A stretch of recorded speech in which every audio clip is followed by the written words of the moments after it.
What's going on, guys? It's Jonathan here. Today I want to do a quick video about Kanye's album Jesus is King.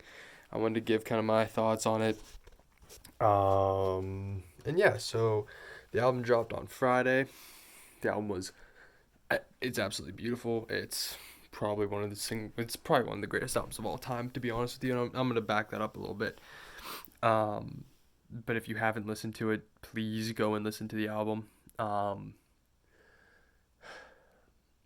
there's something specific I want to talk about though.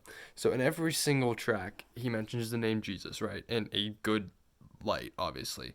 In a praise filled, in a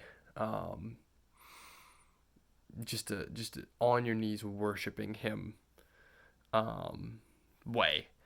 And there is a song, and it's called Hands On, and this song he is pleading for Christians to pray for him. Breaks my heart, cause so basically in the song, and I highly recommend you listen to it. It's an amazing song. Um, he says in the song, what have you been hearing from the Christians? They've been the first ones to judge me, make it feel like nobody loves me. Like, now obviously he's not talking about every single Christian. Obviously he's not talking about, but there are Christians that made him feel that way. And honestly, there's a lot and I've seen it too. I've seen it on Twitter. I've seen it on Instagram. I've seen a lot of this negativity. I've seen a lot of this. Oh my gosh, Kanye's in the Illuminati and he's doing all this to, push the agenda. Like, really? This is what we're going with now?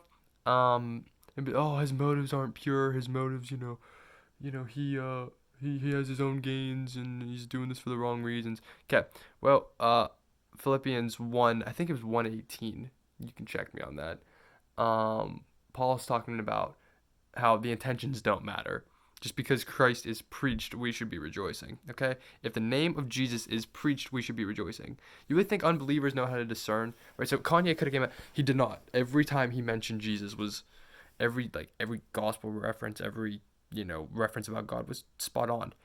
But even if he didn't, even if he came out and you know just kind of had some inconsistencies about God in the album and stuff like that, like it wasn't as sound, it's still fruitful because unbelievers really don't know the difference. The name of Jesus is being preached, and that's an amazing thing. It's something we should be rejoicing over. I'm not saying we shouldn't be skeptical, but we really shouldn't be letting him see that. He's a new Christian. He's a new believer, and honestly, I mean, he's a human being, right? So like, he understands. He sees the emotion. He sees the reaction out of the Christian community, and he made a song about it, and it's heartbreaking. He's pleading. He said, and in the last verse, it's absolutely beautiful when he says, you know, I understand, your reluctancy, but I have a request. Don't throw me out. Um, Please lay your hands on me and pray. Like, it's just like, it's crazy. Like, you shouldn't be, a new convert shouldn't have to be begging for prayer. Like, that's just absolutely ridiculous, guys. A lot of Christians are so fast to judge this man, when in reality, he's probably going to be a Paul like influence. And I use that term, um, I, I use that term very strictly. I don't really just throw that around. Um, Jesus is King on the first day, right? It came out at noon, so it had 12 hours until the next day. Within those 12 hours, he had 36 million streams. 36 million. That is the most in Spotify history in a 12-hour period. It's number one in almost every single country. People are listening to it. It's going to be another number one album on the Billboard charts. And he's just praising God.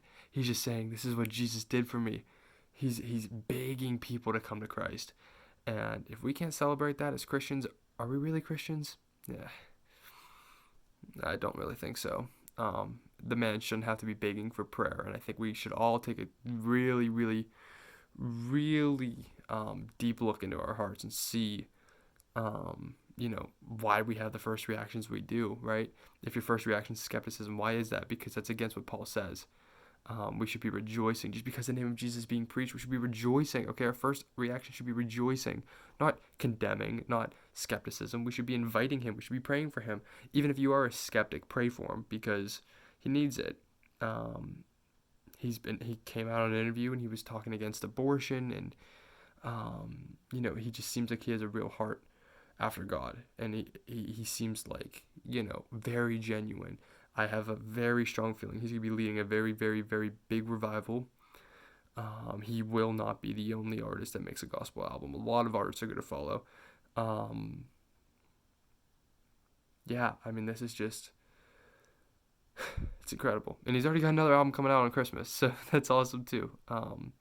He's got a lot of good things coming up. He's completely changed. You can tell. You can see the fruit. Um, it's really cool. But the fact that he feels like the Christian community is just judging him, and he feels like nobody loves him because of that, and then he's begging for us to pray for him. Like, that's just, it's ridiculous, guys. Like, if we're skeptics, being silent about it, right? Don't ever let him know that. Um, it's disgusting. So I highly recommend listening to the song Hands On. I highly recommend the entire album. The entire album's amazing. Um, it's absolutely beautiful. He's just, I can't even describe it. I've probably listened to it like 20 times all the way through it. This is awesome. So, I highly recommend it. And I highly recommend we take a really, deep look into our hearts and say, why, if you were a skeptic right away, why? Um, the name of Jesus is being preached. Like, come on, he's a human being, right? Like, this whole Illuminati crowd, right? Like, they just talk about all these conspiracies that you really can't back up a lot of times, and you just dehumanize a lot of people, and you start thinking, oh man, he's only doing this just for the gains. Like, what gains? What are you talking about? Like, he even said, like, if I lose fans, whatever. Like, I don't care. Like, I'm in service to Christ now. It doesn't matter. Like, and then they say, oh wait, there's something to that. There's something to it. That's like Illuminati code right there. Like, or when he says, I serve the true and living God, Yeshua. Like, it's code. He's speaking in code. That's for the Illuminati. Like, come on, guys, it's ridiculous. Um, we should be rejoicing for this man. We should be praying for this man. We should be encouraging this man, and we should be super excited because the revival's coming, and it's just the beginning. So go check out the album, check your hearts, and yeah, I hope you guys have a good one. Peace out.